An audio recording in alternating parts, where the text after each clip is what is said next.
ஒரு சின்ன ஜெபம். இயேசுவின் நாமத்தினாலே நீர் பேசும் நாங்கள் கேட்கட்டும். எங்களை பலப்படுத்தி எங்களை வழிநடத்தபடியாக சோதரம். இயேசு கிறிஸ்து மூலம் ஜெபிக்கிறேன் ஜீவனுள்ள தகப்பனே. ரைட். இயேசுவின் நாமத்தினாலே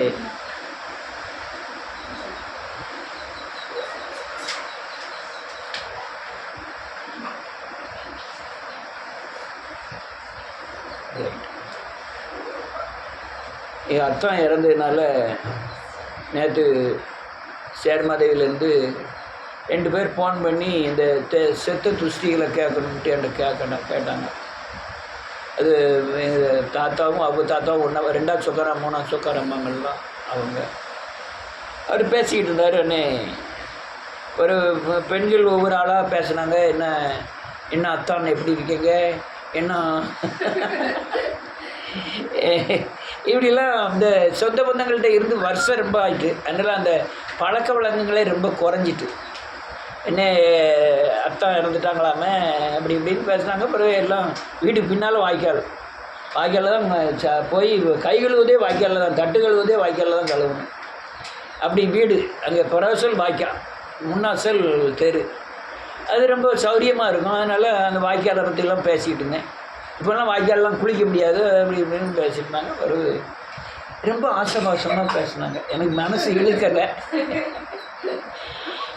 நான் கடைசியில் அவங்க வந்து குட்டியப்பா எங்களை விட்டுட்டு நீ போயிட்டியே அப்படின்னா, நான் சொன்னேன் என்னையை துரத்திட்டியே நான் போயிட்டேன். நீங்கள் என் பக்கம் வந்திருக்கலாம். நீங்கள் ஒரு பக்கம் போறியே, நான் ஒரு பக்கம் போயிட்டுருக்கேன். நான் போகிறது உங்களுக்கு அது ஒரு பைத்தியமாக தெரியும், நீங்கள் போகிறது எனக்கு பைத்தியமாக தெரியும். இப்படி தான் நம்ம நிலைமையே இருக்குது. ஆனால் ஆசபாசமாக இருக்கும். நீங்கள் வெளியேருந்து பேசும்போது எனக்கு மனசுக்குள்ளே நினச்சிக்கிட்டேன், ரொம்ப ஆசபாசமாக தெரியுது. மைனி முறைகள் உள்ளவங்கள்லாம் பேசுனாங்க. நாம் எடுத்தோடனே சோத்திரம்னே, கக்கா சோத்திரமா என்ன மைனி சோத்திரம் அப்படின்னேன். சோத்திரமா அப்படின்னு சொன்னாங்க. எப்படி போய் சேர்ந்துட்டிய குட்டியப்பா, அங்கே இருக்கிறதுக்கு இல்லாமல் எங்களெல்லாம் விட்டுட்டு போயிட்டே. இப்போ நம்ம இருந்தாலுமே இப்போ காமிக்கிற பாசங்கள் இதெல்லாம் உண்மைத்தன்மையெல்லாம் கிடையாது, எல்லாம் பேசும். இப்போ பக்கத்தில் போய் ஒருவேளை கஞ்சி தான்னு கேட்கும்போது தெரியும், ஒரு 100 ரூபா தான்னு கேட்கும்போது தெரியும் அந்த பாசங்கள்லாம் எங்கே போகுதுன்னே. அல்லேலூயா. அது அந்த ஒரு கதை சொல்ல போகிறேன். பெரிய மலைப்பாம்பு ஒன்று, மலைப்பாம்பு. நீ அனகொண்டாவை சொல்லிட்டியா? அனகொண்டா இல்லை, பெரிய மலைப்பாம்பு. சரி, அனகொண்டானே வச்சுக்கிட்டுங்களேன். வரும்போது பெரிய மரக்கோப்பு அந்த குளோரிந்தா சர்ச்சில் மேலே இருந்து விழுந்த மாதிரி அந்த பாம்பு மேலே விழுந்துட்டு, பாம்பு நசுங்கிட்டு இருக்கு, ரத்தங்கள்லாம் ரொம்ப போகுது. கேளு, உடனே பெரிய கொரிலாம் அடிச்சுட்டு வந்து அந்த பாறை கட்டை என்ன செய்து அப்படியே தூக்கின உடனே பாம்பு தூர போயிட்டு ரொம்ப ரத்தம் போன உடனே அந்த அனகொண்டா கடந்து சாகிற மாதிரி இருக்கு. இந்த கொரிலா என்ன செய்து 2 இலையெல்லாம் பிச்சு விட்டு வந்து நல்ல நசுக்கி சாரெலாம் விட்டு அந்த ரத்தத்தில் மூடி 2 நாள் அதுக்கு பயங்கர பண்டுவோம் பார்த்து அந்த மரக்கோப்பு விழுந்த கிழிஞ்ச இடம் சரியாயிட்டு, ரத்தமும் சரியாயிட்டு. இப்போ இந்த தூக்குன கொரிலாவுக்கு ரொம்ப சோர்ந்து போயிட்டு, இது இவ்வளோ வேலை பார்த்து சாப்பிடாம இந்த மரத்தெல்லாம் தூக்கணுன்னு சோர்ந்து போய் படுத்துட்டு. இப்போ அனகொண்டாவுக்கு வயிறு பசி.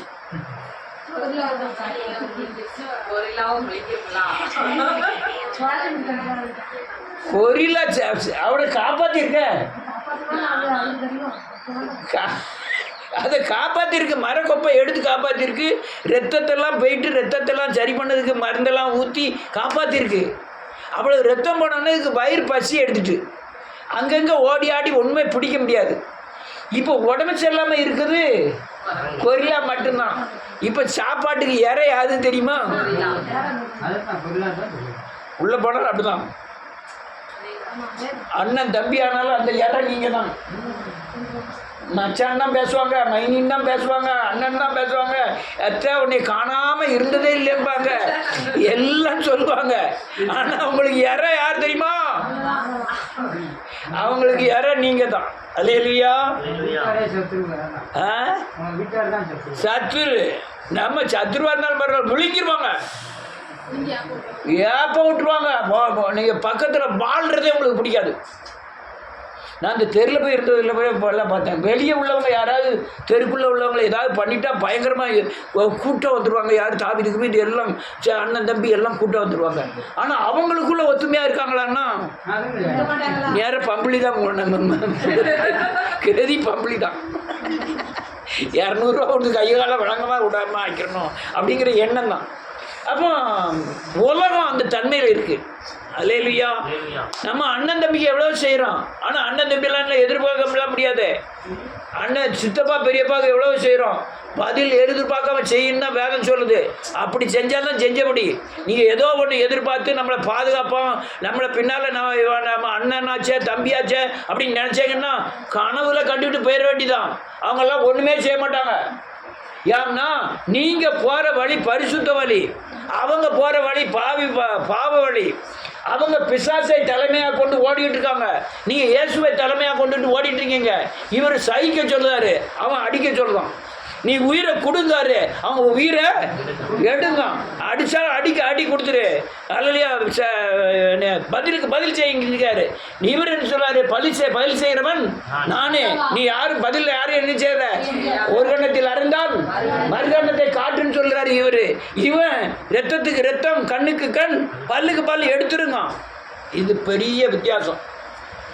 ஆனால் இந்த கோமாளித்தனத்தை நீங்கள் புரிஞ்சுக்கிட்டாதான் நீங்கள் பாதுகாப்பு உள்ளவர்களாய் வாழ முடியும். இல்லைன்னா நீங்கள் பாதுகாப்பாகவே வாழ முடியாது. சொல்லுங்க, உலகத்தின் பைத்தியக்காரர்கள் புரியாமல் செய்யும் காரியங்களை பைத்தியக்காரர் என்று நீங்கள் புரிந்து கொண்டால் நீங்கள் தேவனுக்கு முன்பாக புத்திசாலியாய் காணப்படுவீர்கள். இது ஒப்பிப்பதற்கு அல்ல, உணர்வதற்கு. இவங்க அவங்க பைத்தியமா செய்யறத நீங்க பைத்தியம் தான், இது பைத்தியக்காரத்தானோ அப்படின்னு புரிஞ்சுக்கிட்டீங்கன்னா நீங்க தேவனுக்கு முன்பாக விட்டுருப்பீங்க, புத்திசாலியா இருப்பீங்க. பைத்தியத்தை கூட நீங்களும் என்ன ஆயிடக்கூடாது. ஆனா அவன் என்ன சொல்லுவான்? நான் ஞானமா போறேன், நான் ஞானியா போறேன், நீ எங்க போற? பைத்தியமா தலையை பிச்சுக்கிட்டு அல்லது அல்லலியா போட்டுட்டு அலையுத. அல்லலியா நீ கோபம் வரக்கூடாது. கோபம் என்ன செய்யக்கூடாது. நான் சொல்லல, அவர் சொல்லியிருக்காரு. கோபப்படாதான் இருக்காரு. சொல்லணும்னா நீ என்ன செஞ்சுக்கோ, சொல்லிக்கோ. ஆனால் அவனுடைய பைத்தியக்காரத்தனம், அவனுடைய கோமாளித்தனம், அவனுடைய கிரியைகளை புறா நீ அறிஞ்சிருக்கணும். ஆனால் நீ தேவனுக்கு பக்திமானா இருந்தால் அவனுக்கு பைத்தியக்காரனா தான் தெரிவார். நீ வெளிச்சத்தில் இருந்தால் இருளில் உள்ளவனுக்கு அது பைத்தியமாக தான் தெரியும். நீ வெளிச்சமாக நடக்கணும். அல்லேலூயா. அநேகருக்கு நீ உலகம் ரொம்ப மோசம், அனகொண்டா மாதிரி தான். நீ எவ்வளவுதான் நீ உதவி செஞ்சாலும் ஒன்னே தான் தூக்கி முழுங்கணும்னு நினைப்பாங்க. உங்கள்கிட்ட 500 ரூபா 1000 ரூபா வாங்குற போது சொல்கிற மாமா அண்ணன் அக்கா தங்கச்சின்னு சொல்கிறது வேற. நீ ரூபாய் போய் கேட்கும்போது தான் தெரியும். அனுபவம் ஏதாவது இருக்கா? அங்கே போய் கேட்கும்போது தான் பதில் அவங்க பேசுகிறத வச்சு தான் தெரியும். அதனால இந்த உலகத்தின் தன்மை அண்ணனா தம்பி அதெல்லாம் நான் சொல்லலை. கிறிஸ்துவை ஏற்றுக்கொண்டவர்கள் ஏற்றுக்கொள்ளாதவர்கள், பரிசுத்தவான் அசுத்தவான், ஒளியில் நடக்கிறவர்கள் இருளில் நடக்கிறவர்கள். அல்லையா? இந்த பைத்தியங்களை நீங்கள் சரியானபடி தெளிவாய் புரிந்து கொள்ளணும். ஆனால் நீ பைத்தியமாக நடக்கணும் அவங்களுக்கு. அப்போ தான் நீங்கள் தேவனுக்கு முன்பாக எப்படியா இருக்க முடியும்? ஞானியாக இருக்க முடியும். அல்லேலூயா. ரொம்ப பைத்தியமாக இருக்கணும். நான் சர்ச்சை வேண்டான்னு எழுதி கொடுத்துட்டு வந்துட்டோம் ஐயா அப்படின்னு அந்த பைபிள் கடைக்காரர்கிட்ட சொல்லிட்டு இருந்தேன். அவர் என்னை பைத்தியமாக நினைக்காரு. நான் யாருடைய பைத்தியமாக நினைக்கிறேன்? இந்த இடத்துல நம்ம ஆராதனை பண்ணுறது ஏஜி சர்ச்சில் போய் நீங்கள் கேட்டு பார்த்தீங்கன்னா எத்தனை பேர்ட்டு கேட்டு பார்த்தீங்கன்னா பைத்தியத்தில் 1ஆம் நம்பர் பைத்தியம் பண்ணுவாங்க. என்னைய நம்மளை பைத்தியமா பார்வைக்கு எப்படி தெரியுது? சுத்த பைத்தியமா தெரியுது. நம்ம யாரை நம்பி வந்துகிட்டு இருக்கோம்? விசுவாசம் தேவன் மேல வச்சுக்கிட்டு வந்துகிட்டு இருக்கோம். அந்த வந்துகிட்டு இருக்க நீ வீட்டில் உள்ள காரியங்களே பைத்தியமா தான் தெரியும். அல்லையா? என்ன இது 97 நினைக்கிறேன், கொண்டு போய் தென்காசியில் கொண்டு விட்டுட்டாங்க. அப்போ ஒருத்தருமே தெரியாது. உடனே அவர் ஒரே ஒரு பைத்தியத்தை சொல்லுங்க, ஏகப்பட்ட பைத்தியம் இருக்குது, ஒரே ஒரு பைத்தியத்தை வந்து கிறிஸ்துவாத் பிரதர் வீட்டில் எங்கள் பெட்டி படுக்கை எல்லாம் கொண்டு போய் கட்டிலுக்கு அடியில் வச்சாச்சு. 4 பேர் அவங்க வீட்டில் இருக்கோம். 10 நாளாக இருக்கும். அவரை பெரிய பாராட்டணும். அவரை இது எவ்வளோதான் நமக்கு அவர் கூட சேர்ந்துருந்தாலும் நம்ம ஒரு நாள் அவரை தீமையாக நினச்சதில்லை. ஆனால் அவர் வீட்டில் இருக்க 10 நாள் சாப்பாடு போட்டிருக்காரு 4 பேருக்கு. அது யார் போட? அண்ணன் தம்பியே போட மாட்டான். ராக்கெட்டுன்னு அங்கே இன்னும் இடையில லைப்ரரி இருந்தது. லைப்ரரி கடை இப்போ என்ன இருக்குது? லைப்ரரி கடை என்ன இருக்குது? அதான் இப்போ என்ன இருக்குது? ரம்ப கடை தான் லைப்ரரி. அந்த லைப்ரரிக்காரரு ரசிக்கப்பட்டிருந்தார். அவர் ஹவுசிங் போர்டில் ஒரு வீடு எழுதி கொடுத்துருந்தார். வீடு சாங்ஷன் ஆகிட்டு நம்பரும் கொடுத்துட்டான் 306. உடனே அவர் என்ன சொல்லிட்டாரு, நீங்கள் முதல்ல ஊழியக்காரர் இருந்தப்பறம் தான் நான் இருக்கணும், கொஞ்ச நாள் ஊழியக்காரர் இருங்க அப்படின்ட்டாரு. அங்கே அவன் என்ன சொல்லிட்டான், அந்த சாவி கொடுத்து தரக்கூடியவன், ஐயா உங்கள்கிட்ட ஆர்டர் வந்துட்டு, ஆனால் கவர்மெண்ட்லேருந்து கையெழுத்து போட்டுன்னு வரல, நீங்கள் ஜெபம் நடத்தணும்னா நடத்திக்கிடுங்க, ஒரு நாள் நடத்திட்டு சாவியை அண்டை போட்டி கொண்டு வந்து தந்துடணும். யாருன்னா எனக்கு வேலை இல்லாமல் போயிடும், நீங்கள் ஒன்றை சாவி இருந்தேன்னா வேலை இல்லாமல் போயிடும், அதனால் 2 நாள் வச்சுக்கிடுங்க, 3 நாள் வச்சுக்கிடுங்க, வச்சுட்டு என்றைக்கு முடியுதோ என்கிட்ட சாவியை கொடுத்துருங்க, எனக்கு ஒரு 300 மாத்திரம் அதுக்கு கொடுத்துருங்க அப்படின்ட்டான். அவர் லைப்ரரிக்காரு 300 அப்போ ரொம்ப பெருசு. 300 கொடுத்து 3 நாள் அவர் சொந்த வீட்டே 3 நாள் ஆர்டர் வராதனால அந்த வீட்டில் கொண்டு போய் வச்சு 3 நாள் ஜெபம். உடனே ஜெபம் பண்ணிட்டு விசுவாசத்தில் என்ன பண்ணிட்டோம், கிறிஸ்துவ பிரதர் வீட்டில் இருக்கிற எல்லா சாமானையும் கொண்டு வந்து இவர் வீட்டில் கொண்டு வந்து வச்சாச்சு. வச்சுட்டு என்ன பண்ணிட்டாங்க பாவியா, சாவியை பூட்டி அங்கே கையில் கொண்டு கொடுத்தாச்சு. யார்? அந்த ஆஃபீஸ், அந்த வாட்ச்மேன் கையில், அந்த வீடெல்லாம் ஒப்படைக்கிறவன் கையில். அங்கே போய் கொடுத்துட்டா அவன் அங்கே பெரிய ஆஃபீஸர்கிட்ட கொண்டு சாவியை கொடுத்துட்டான். ஏன் சாமபுரம் எங்கே இருக்குது? அந்த வீட்டில். இங்கே விசுவாசத்தில் காரியம் நடக்கு, ஆண்டவர் தருவார். அவன் வந்து அடுத்த மறுநாள் வந்து சொல்லலாம், ஐயா 306 தான், திடீர்னு 307 ஆகிட்டுன்னு வச்சு விடுவோம் நம்பர், வீட்டு நம்பர், அடுத்த வீட்டு அவன் வந்துடும். உங்களுக்கு நீ அடுத்த வீட்டுக்கு வந்தேன்னா இந்த வீட்டுக்கு வேற ஒருத்தனுக்கு வருவான் சாவி வாங்கிட்டு. அவன் உள்ளே வந்து பார்க்கும்போது ஒரு குடும்பத்து சாமான்புறம் உள்ளே இருக்கும். உடனே கம்ப்ளைண்ட் பண்ணிட்டோம்னா நீங்கள் யார் சாமானோ அவனையும் உள்ளே வச்சுருவான். எண்ணி உள்ள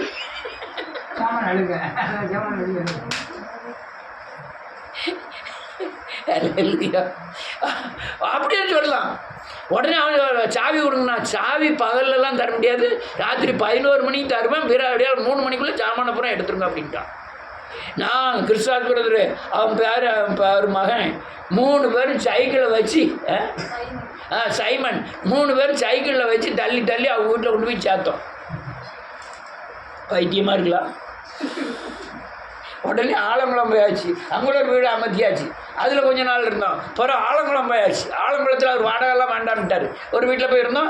ஆனால் அது எல்லாம் ரொம்ப பைத்தியத்திலும் பைத்தியம், 1ஆம் நம்பர் பைத்தியம். ஆலங்குளத்துலேருந்து அங்கே சர்ச்சைக்கு ஊழியத்துக்கு மட்டும் அங்கே இருந்துக்கிட்டு சாப்பாட்டுக்காண்டி வேலை செய்யறதுக்கு இங்கே வரணும். எங்கே வரணும்? புளியோர வரையும் போடணும்.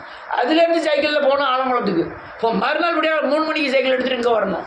தென்காசியில் வந்து கோலப்படி எடுத்துக்கிட்டு கொட்டாலம் இளஞ்சி இதை பூரா சுற்றணும். அப்படி அடுத்தால இப்போ சைக்கிளில் அங்கே போகணும். ஏப்பா பைத்தியத்தில் 1ஆம் நம்பர் பைத்தியம் பிடிச்சி அலைய ஆரம்பிச்சிருச்சு.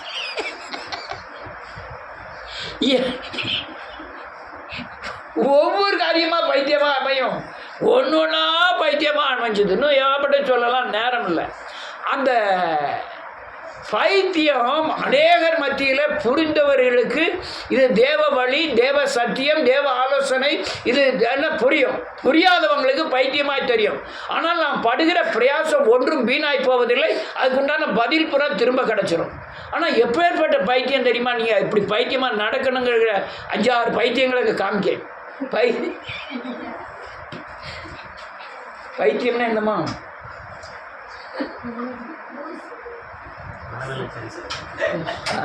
மனநலம் சரியில்லாதவர்கள்.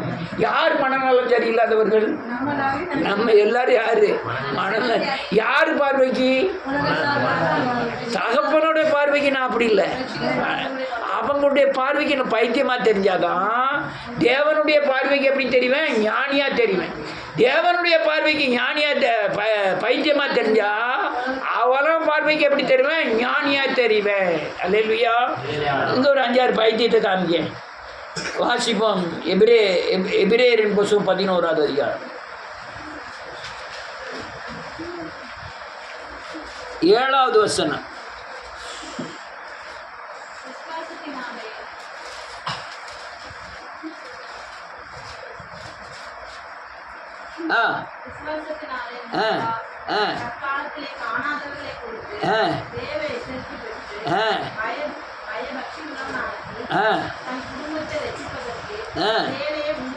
ஆமென். தீர்த்து சுதந்திரவாளியானான். போதும். நோவா என்ன? நேற்று குர்ஆனில் உள்ள ஒரு காரியத்தை கேட்டேன். குர்ஆனில் இதே மாதிரி 3 ஆம்பளை பையன் அவருக்கு நோவாவுக்கு இருக்குது. நோவா அதே மாதிரி பேழையும் கட்டுறாரு. மழையும் வந்துட்டு 3 பையனையும் 3 மனைவியும் பேழைக்குள்ளே கூப்பிடுறாரு. ஒரு மாவன் மட்டும் வரமாட்டேங்கான். நமக்கு இதில் வாசிக்கும் போது 8 பேர் பேழைக்குள்ளே போனான்னு வாசிக்கிறோம். அவங்க 12 பேரோ 15 பேரோ தெருவில் உள்ள 4 பேரையும் கூட்டிகிட்டு போகிறாருன்னு போட்டிருக்கான். ஒரு மாவன் மட்டும் இவன் பேச்சை கேட்காம தண்ணியில் போயிட்டான். 2 மகனும் 2 மருமகளும் தான் பேழையில் ஏறி இருக்காங்கன்னா போட்டிருக்கான். நமக்கு அதில் எப்படி பிரித்தெடுக்காங்கன்னா தவறு பண்ணிட்டான். காம் என்கிறவன் தவறு பண்ணதுனால அவன் சபிக்கப்பட்டவனாய் மாறினான்னு இங்கே எழுதியிருக்கு. அதே இதை மாற்றி எழுதிட்டாங்க. நீ குர்ஆனையும் பைபிளையும் வச்சு ஒன்றா வச்சு நான் குர்ஆன் வச்சுருக்கேன், பைபிள் வச்சுருக்கேன். குர்ஆனையும் இதையும் பைபிளையும் ஒன்றா வச்சு பார்த்தீங்கன்னா இதில் ஒப்பிட்டு எழுதியிருப்பாங்க. சாலமோன், தாவீது எல்லாமே இதே கதை வரும். கதையில் சில காரியங்களை மாற்றி மாற்றி எழுதியிருப்பாங்க. ஈசாக்கை காமிச்சிருக்கவே மாட்டான். ஏசாவை காமிச்சிருக்கவே மாட்டான். ஈசாக்கை காமிச்சிருக்கவே மாட்டான். இஸ்மவேல் வரும், அப்படி வரும். தாவூது வர்றாரு, சாலமன் ராஜா வர்றாரு, யோபுலாம் வர்றாரு, எலியாலாம் வர்றாரு. எலியா தான் அலின்னு பேர் வைக்காமலா, அதெல்லாம் எலியாக்கள். ரைட். ஏசு நான் வந்துடுறேன். இப்போ காணாதவைகளை கண்டு நோவா என்பவன் என்னத்தை காணலை? மழை வானத்திலிருந்து பெய்யுங்கிறத அவன் பார்க்கவே இல்லை. இவன் போய் 100 வருஷமாக பிரசங்கிக்கிறான். வானத்திலிருந்து மழை வரப்போறதுன்னு பிரசங்கிக்கிறான். அவங்க பூரா சிரிக்கிறாங்க, ஏற்றுக்கொள்ளலை. இவனை கோமாளின்னு நினைப்பானான்னு நினைக்க மாட்டான். ஏன்னா வாய்க்காலில் இருந்து தண்ணி வரதை பார்த்துருக்கான், ஊத்துல இருந்து தண்ணி வரதை பார்த்துருக்கான். வானத்திலேருந்து இவ்வளோ மழை பெய்யும், இப்படி தண்ணி இவ்வளோ பெய்யுங்கிறத அவன் பார்க்கவே. எப்படி நம்புவான்? பைத்தியக்காரன். யார் பைத்தியக்காரன்? நோவா பைத்தியக்காரன். ஆனால் நோவா பைத்தியக்காரனுக்கு ஆவதுக்கு காரணம் என்னன்னா, தேவ எச்சரிப்பு, தேவ வசனத்தை கேட்டு தேவ வசனத்தின்படி நடக்கும். நடந்தீங்கன்னா நீங்க உலகத்தில் பைத்தியக்காரன் தான் மாறுவீங்க. அவரு காணாதவைகளை குறித்து பேசுவாரு. இவன் மழையே பெய்யல சொல்றான், அல்லது மழை வரப்போகுது, அதுவும் ஒரு பெரிய ஒரு அர்த்தமில்லாத ஒரு இதை கட்டுதான், ஒரு போட்டு கட்டுதான். பேனை எப்படி கட்டணும்னா சதுரமாக கட்டணும், அப்போ தான் தண்ணி நிற்கும். 60 அடி நீளம், 300 அடி நீளம், 50 அடி அகலம். போர்டு எப்படி நிற்கும்? 300 அடியில் ஒரு 150 அடியாவது இருக்கணும், கொஞ்சமாவது சரியாக வரும். அதுவும் 3 தட்டு கட்டுதான். இதெல்லாம் பைத்தியக்காரத்தனம். அதையும் கெட்டுற இடம் தெரியுமா? கடல் திருச்செந்தூரில் இருக்குது. இவன் கெட்டுது மதுரையில் கட்டணும். மதுரைக்கு திருச்செந்தூருக்கு எவ்வளோ தூரம் இருக்குது? இங்கேருந்தே இப்போ திருச்செந்தூருக்கு 120 கிலோமீட்டர் இருக்குது. மதுரையிலேருந்து எவ்வளோ கிலோமீட்டர் இருக்கும்? 150-200 கிலோமீட்டர் வைங்களேன். அது ராமநாதபுரம் அங்கே வந்துடும், அங்கே போயிடலாம். அப்படின்னாலும் 100 கிலோமீட்டர் இந்த சைடு பேழை கட்டினான்னா சிரிப்பானா சிரிக்க மாட்டான். அதுவும் சொல்லலாம். இதில் ஆடு வரும், யானை வரும், புலி வரும். யார் ஒரு கோழி குஞ்சை பிடிச்சி வரும் இல்லை தயாராகிட்டா. அது ஓட்டத்தில் ஒரு ஆட்டுக்குட்டியை பிடிச்சி கட்ட முடியுதா? அவன் சொல்லலாம் புலி வருங்க. யானை உள்ள வந்து நிக்க போகுதுன்னு சொல்லுவோம். ஆமா, எல்லாம் வருதுன்னா. ஆனா அவனால அது பூரா அவங்க பைத்தியமா அவன் அவ்வளவு சொல்லுவான். ஆனா எங்க அண்ணன் ரசிக்கப்படுவான், எங்க தாத்தா ரசிக்கப்படுவாங்கிறத நம்மளால நினைச்ச முடியல.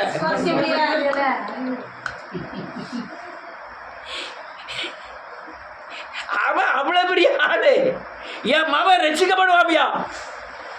அல்லையா? ரசிக்கப்படாத அல்லையா? என் கணவர் ரசிக்கப்படுவார், என் கணவரை ஊழியக்காரராய் மாற்றுவார். அல்லையா? என்னுடைய எதிர்காலம் கர்த்தருடைய கரத்தில் இருக்கிறது. என் வீடு வாசலை கர்த்தர் கட்டி எழுப்புவார். என் பிள்ளைகளை நல்லபடியாக வைப்பார். என் பேரம்பத்திகளை காண்பேன், என் பேரம்பத்தியோட வாழ்வை காண்பேன். அதெல்லாம் எழுத்துலாம் இருக்கா இல்லையா? ஆனால் நம்மளால அதெல்லாம் நினைச்ச முடியல. இப்போ நோவாவா இருக்கமா, அந்த உலக ஜனங்களா இருக்கமா, பைத்தியமா இருக்கமா, நம்ம எல்லாம் கேட்க முடியுது. ஆனா நம்ம மட்டும் இது பைத்தியக்காரத்தனம். ரொம்ப பைத்தியத்தில் பயங்கர பைத்தியம். அது இல்லையா? மதுரையில் போய் ஒரு பேழையை கட்டி திருச்செந்தூர் கடலுக்கு போகும்னு சொன்னோம்னா அவன் எப்படி நம்ப முடியும்? யானை, சிங்கம், புலி, கரடி எல்லாம் பேழைக்குள்ளே வரும்னு சொன்னால் எப்படி நம்ப முடியும்? சாயங்காலம் கோழியை பிடிச்சி அடைக்கிறதுக்கே பயங்கர சங்கடமாக இருக்காது. மரத்தில் போய் பார்த்துக்கிட்டு ஒரு நாயை பிடிச்சி கட்ட முடியுதா? ஆனால் அவன் அது சொல்லுதான். அல்லேலூயா. இது பெரிய பைத்தியம். இன்னொரு பைத்தியத்தை காமிக்க பாருங்க. இயேசுவின் நாமத்தினால நீ வேகமாக முடிக்கணுங்கிறதுக்காக அதே 11வது அதிகாரம் 8வது வசனம்.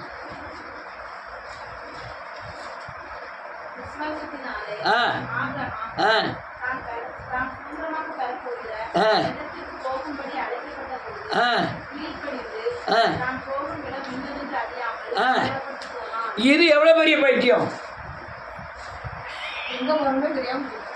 ட்ரெயின்ல போய் டிக்கெட் எடு, எங்க போறோம்னு தெரியப்படாது. ஆனா டிக்கெட் டெல்லிக்கு எடுத்துடு. ஆனா எங்கன இறங்க சொல்லுன்னா அங்க அடிச்சுக்கிறது. பெரிய சங்கடம்.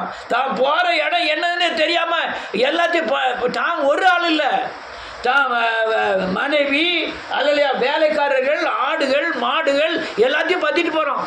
எந்த திசையை பார்க்க போவேன் ஆனால் தெரியாது. யாராவது பக்கத்து வீட்டுக்காரன் கேட்கான்னு சொல்லுவோம், எப்பா எங்கே போகிற, எங்கே போகிறேன்னு எனக்கு அட பைத்தியமே, எங்கே போகிறேன்னு தெரியாமல் ஏன் புறப்பட்டு போகிறேன்னு கேட்பான். இப்போ உலகத்தில் நம்ம அதான் கேட்டுக்கிட்டு இருக்கோம்.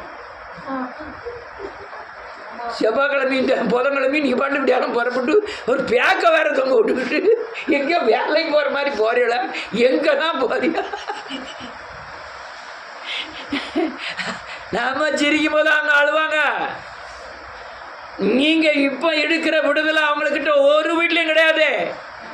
இப்போ இருக்கிற பாதுகாப்போ, இப்போ இருக்கிற சந்தோஷமோ, இப்போ இருக்கிற விடுதலையோ நீங்கள் எந்த வீட்டைனாலும் போய் எடுத்துக்கிடுங்க. இயேசுவை சேவிக்காத வீட்டை எந்த வீட்டைனாலும் போய் எடுத்துக்கிடுங்க, அங்கே இல்லைங்கிறது உறுதி. ஆனால் கோடிக்கணக்கில் பணம் இருக்கு. பணம் இல்லைன்னு நினைக்காங்க, வெளியே பார்க்க தான் பிச்சைக்காரன். ஆனால் கோடிக்கணக்கில் பணம் குச்சி வீட்டிலலாம் இருக்கான். அதை இடிச்சு கட்டணும்னு கட்டும்போது பார்க்க மாடி மாடியாக கட்டிடலாம். அந்த குச்சி வீட்டுக்குள்ள அவ்வளோ பணத்தை வச்சுருந்து இருந்திருக்கான். ஆனால் நம்ம குச்சி வீட்டில் தான் இருக்கோம். அவன் மாடி வீட்டில் இருக்கிறவன்கிட்ட இல்லாத சமாதானம் இங்கே இருக்கு. யார் பைத்தியப்போம்? அடுத்தால என்ன எழுதிருக்கு? 9.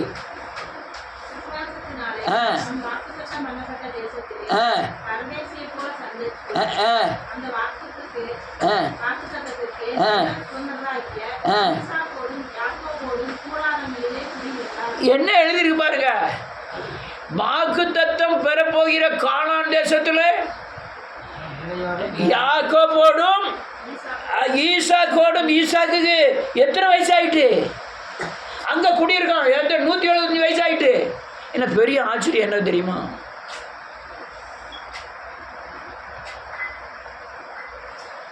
பொண்டாட்டிட்ட சொல்லாம ஈசாக்க பலியிட கொண்டு போயிட்டான். கொண்டு போயிட்டு பிள்ளையும் சேர்த்து கூட்டிட்டு வீட்டுக்கு வரான். பொண்டாட்டிக்கும் புருஷனுக்கும் பயங்கர சண்டை வந்துட்டு பொண்டாட்டியை பிரிஞ்சுட்டான். ஆபிரகாம் வேற இடத்துல இருக்கான், சாராள் வேற இடத்துல இருக்கான். 2 பேரும் பிரிஞ்சு வாழ்ந்துட்டு இருக்காங்க. திடீர்னு சாராள் இறந்து போகிறான். இறந்து போனவுடனே ஈசாக்கு கூட தான் சாராள் இருக்கான், ஆபிரகாம் தனியாக தான் இருக்கான். ஐக்கியவாரன் திடீர்னு இவன் இறந்துட்டான்னு சொன்னோடனே போய் அடக்கம் பண்ணதுக்கு ஒரு கல்லறையே புதுசாக வாங்கி அதில் அடக்கம் பண்ணணும். பண்ணிட்டு ஈசாக்க பலியிட கொண்டு போனோம்ல, அதே பயங்கர பைத்தியக்காரத்தனம். இந்த பயில பூரா பைத்தியம்னு சொல்லுவான்னு நினச்சி, பொண்டாட்டியும் பைத்தியம்னு சொல்லுவான்னு நினச்சி, இந்த பைத்தியம் அந்த பைத்தியத்திட்ட என்ன செய்யலை, சொல்லலை. பைத்தியம் வச்சாந்தா என்ன ஆகும்? ஒன்று வேண்டாம், அப்படியே கூப்பிட்டு சொல்லுதான். இவளை இந்த 90 வயசில் குழந்தைய பார்த்துருக்கான். ஆபிரகாம் கூப்பிட்டு சொல்ல, எம்மா சாராள், நம்ம ஆண்டவர் இருக்கார்ல, அவர் நம்ம பையனை எமேரியாவில் கொண்டு போய் ஒரு பள்ளிக்கூடத்தில் நான் காமிக்கிற இடத்துல நீ என்ன செய்ய பலியிடுன்னு சொல்லியிருக்காரு. அதனால் இப்படியே காலம் 5 மணிக்கெல்லாம் என்னை தேடாத, நானும் பிள்ளையும் போயிடுவோம். என்ன ஆகும்? எங்க ராத்திரியோடு ராத்திரியா ஆபிரகாமுக்கு விஷம் வச்சு கொண்டுருவா. ஏன்னா 90 வயசுல என்ன செஞ்சிருக்கா, குழந்தைய பார்த்துருக்கா, பலியிட கொடுப்பாளா? பைத்தியத்திலும் பைத்தியம் பெரிய பைத்தியமாக இருக்குது. வெளியே விட்டுற அவன் சொல்லவே இல்லை. அதனால தான் அல்லேலூயா. இதெல்லாம் பைத்தியக்காரத்தனம். வெளியே வந்து சொல்லலாம், நான் 100 வயசு ஆகும்போது எனக்கு ஒரு குழந்தை பிறந்திருக்கு, நான் அவனுக்கு ஈசாக்கு. யாரும் நம்புவான்? 100 வயசுல குழந்தை பார்த்தானே யார் நம்புவான்? நம்ம 35 வயசு 40 வயசுல ஒரு பஸ் வந்ததுன்னா நின்றுன்னா ஓடி போய் ஏற முடியல. ஒன்று வேண்டாம், சாப்பிட்டுட்டு கையை ஊனாமல் எந்திக்க, இந்த கையை ஊனி இந்த கையை ஊனி தான் டபக்குன்னு எந்திக்க வேண்டியது இருக்கு. ஒன்று வேண்டாம், தங்கம் ஒரு பிள்ளைய எடுத்து இடுப்பில் வைக்க சொல்லுவோம், சரட்டுன்னு கிளம்பு பிள்ளை.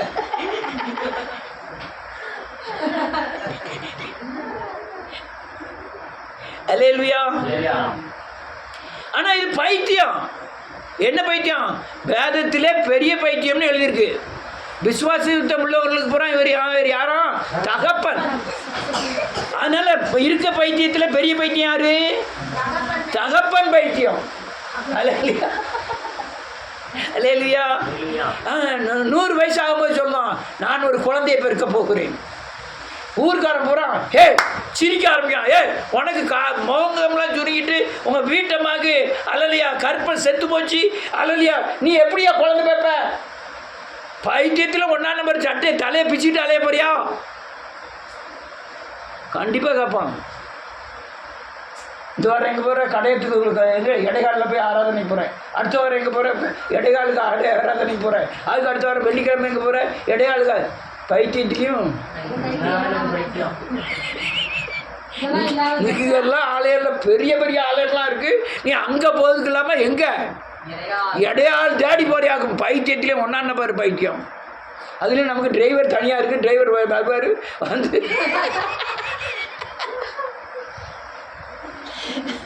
அல்லேலூயா. எனக்கு பைத்தியத்தை நினைக்கும்போது ஒவ்வொன்றும் பயங்கரமாக தெரியுது.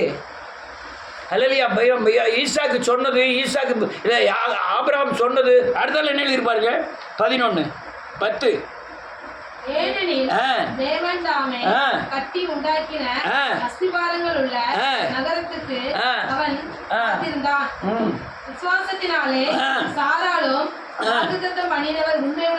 என்று எண்ணி கற்பந்தரிக்க பலன் அடைந்து வயது சென்றவளாய் இருந்தும் பிள்ளை பெற்றாள். இது எவ்வளவு பெரிய பைத்தியம்!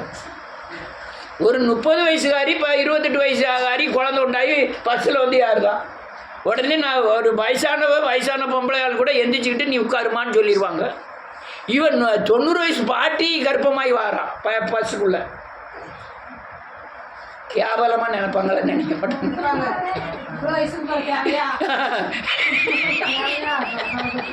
90 வயசு பாட்டி எம்ஆர் கோபாலம் பஸ்ஸில் போய் அவனே வேகமாக போவான். அதில் போய் ஏற போகிறான்னு வச்சுக்கிடும். ஐயா நிற்கட்டும், வயிற்றில் பிள்ளை இருக்கு, நிற்கட்டும். அவங்க 100 என்ன சொல்லுவான்?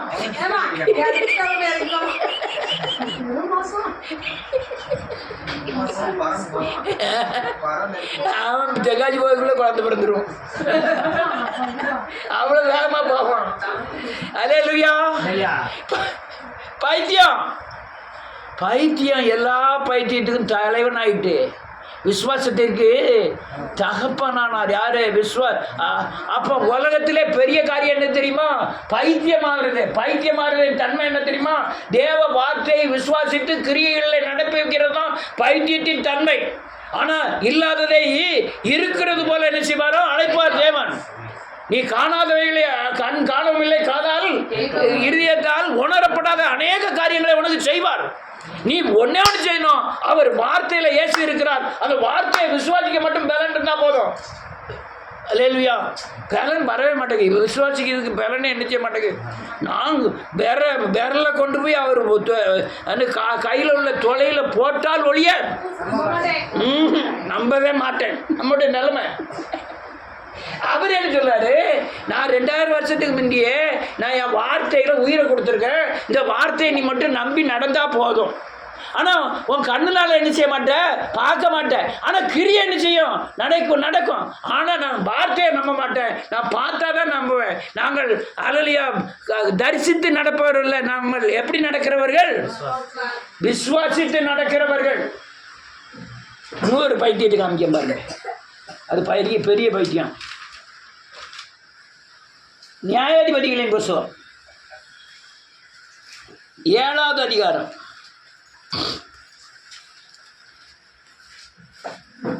அதான் நான் கேட்டேன். ஆளு அப்புறம் கொஞ்சம் சோர்ந்து போகிறதுன்னு முடிச்சிட்டேன்.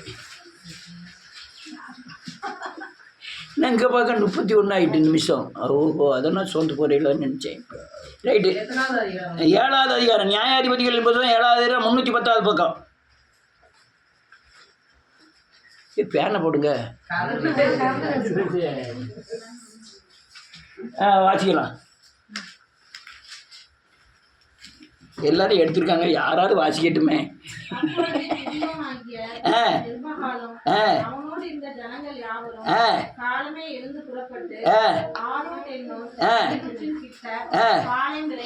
இறங்கினார்கள்.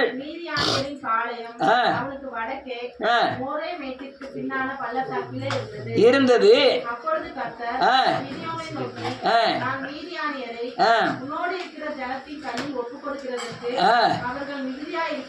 இருக்கிறார்கள்.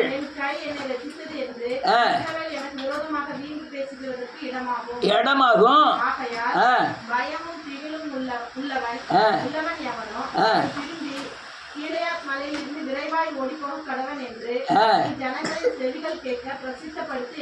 ஆமென். அப்பொழுது ஜனத்தில் 22,000 பேர் திரும்பி போய்விட்டார்கள். 10,000 பேர் மீதியா இருந்தார்கள். இது கேளுங்க. அவங்க எத்தனை பேர் இருக்காங்களா? 12வது வசனம். மீதியானியரும் அமிலேக்கியரும் சகல கிழக்கத்தி புத்திரரும் வெட்டுக்கிளிகளைப் போல திரளாய் பள்ளத்தாக்கிலே படுத்து கிடந்தார்கள். அவர்களுடைய ஒட்டகங்களுக்கும் கணக்கில்லை. கடற்கரை மணலை போல திரளாய் இருந்தது. கடற்கரை மணல் உலகான குத்து அள்ளிட்டு எவ்வளவு மணல்னு சொல்லிருப்பியா? ஒரு குத்து சோறு இன்னைக்கு இப்படியே காலம் சோறு சாப்பிட்டு வந்துடலாம். அது எத்தனை சோறு சாப்பிட்ட? அது என்ன செய்ய முடியாது. அந்த அளவுக்கு யாரு இருக்கா? எதிரி இருக்காரு. ஆண்டவர் சண்டைக்கு வந்திருக்கவன் 32,000 பேர் வந்திருக்கான். இவர் என்ன சொல்றாரு? 32,000 பேர் ரொம்ப அதிகம். குறையவா? அதிகம். அவங்க அதிகமா, இவங்க அதிகமா? மனவந்தனையா இருக்கும். எண்ணிக்கை அளவில்லாத எண்ணிக்கையா இருக்கும். எதிரிகள் வெட்டுக்கிளிகளை மாதிரி இருக்கும். எண்ணவே முடியாது. இவர் 32,000 பேர் அதிகமாக இருக்காரு. இவங்களை கொஞ்சம் குறைக்கணும். அதனால இவங்களை கொஞ்சம் குறைன்னு சொல்லிட்டு பயமும் தீயிலும் உள்ளவன் எவனோ ஓடக்கடவன். எத்தனை பேர் போயிட்டான்? 22,000 பேர் போயிட்டான். 10,000 பேர் தான் இருக்கான். தலைமை யாரு? கிதியோன். ஓடன்னு நினச்சிருக்கணும். ஓடானோ ஓட மாட்டானோ அங்கே மனலந்தனையா இருக்கான். இவன் ஆண்டவர் 32,000 பேர்ல 22,000 பேர் வரைச்சிட்டாரு. 10,000 பேர் கூட நான் எப்படி சண்டை போடட்டும்னு நினைக்கணும். இவன் இந்த பைத்தியம் என்ன செய்யல, நினைக்கல. இந்த பைத்தியம் யாரை நம்புது? தேவன் சண்டை போட போற, நம்ம சும்மா நிற்க போறோம்னு நினைக்கி. அடுத்தால என்ன இருக்கு பாருங்க. கிதியோன் வந்தபோது 4வது வசனம். கர்த்தர் கிதியோனை நோக்கி, ஜனங்கள் இன்னும் அதிகம், அவர்களை தண்ணீரண்டைக்கு இறங்கி போக பண்ணு, அங்கே அவர்களை பரிசித்து காட்டுவேன், உன்னோடு கூட வரலாம் என்று நான் யாரை குறிக்கிறேனோ அவன் உன்னோடு கூட வரக்கடவன், உன்னோடு கூட வர ஆகாது என்று நான் யாரை குறிக்கிறோனோ அவன் உன்னோடு கூட வராதிருக்க கடவன் என்றார். ஆமென். 6வது வசனம். அப்படியே அவன் ஜனங்களை தண்ணீர் அண்டைக்கு இறக்கி போக பண்ணினான். அப்பொழுது கர்த்தர் கிதியோனை நோக்கி, தண்ணீரை ஒரு நாய் நக்கும் பிரகாரமாக அதை தன் நாவினாலே நக்குகிறவன் எவனோ அவனை தனியையும், குடிக்கிறதற்கு முழங்கால் ஊன்றி குடிக்கிறவன் எவனோ அவனை தனியையும் நிறுத்து என்றார். தங்கள் கையால் அள்ளி தங்கள் வாய்க்கு எடுத்து நக்கி கொண்டவர்களின் ரக்கம் 300 பேர். மற்ற ஜனங்கள் எல்லாம் தண்ணீர் குடிக்கிறதற்கு முழங்கால் ஊன்றி குனிந்தார்கள். இப்போ எவ்வளவு பெரிய பைத்தியமாக பாருங்க. 10,000 பேர்ல மிஞ்சினது எவ்வளவு? எதிரியை பார்க்க அவங்க ஏகப்பட்ட பேர் மனவந்தனியா. இவரு சொல்லுவாரு, ஆண்டவர் கிதியோன் நீ கவலைப்படாத, இந்த 300 பேரை கொண்டுகிட்டு அந்த அவ்வளவு பேர்கிட்ட போய் எழுச்சியே யாரு போவா? யாரு போவா? சண்டைக்கு போக கையில் ஒன்றும் கொண்டு போகக்கூடாது. சண்டை அவன் மால் வச்சிருக்கான், இவர் மண்பானையை கொடுக்காரு, கொஞ்சம் பேர் தீவெட்டியை கொடுக்காரு. அவன் பெரிய பெரிய வாள், யானைப்படை, ஒட்டகப்படை எல்லாம் இருக்கு. இவன் வெறும் ஒரே ஒரு பானையும் 300 பேர் தான் சண்டைக்கு போகிறான். பைத்தியத்திலும் 1ஆம் நம்பர் பைத்தியமாக தான் காணப்படுவோம். நீங்கள் ஞானி ஆகணும்னா வேதவசனம் அவர் என்ன சொல்கிறாரோ அதை நீங்கள் விசுவாசித்து நடந்தா நீங்கள் தேவனுக்கு முன்பாக ஞானியாகவும் உலகத்துக்கு முன்பாக பைத்தியமாகவும் காணப்படுவீர்கள்.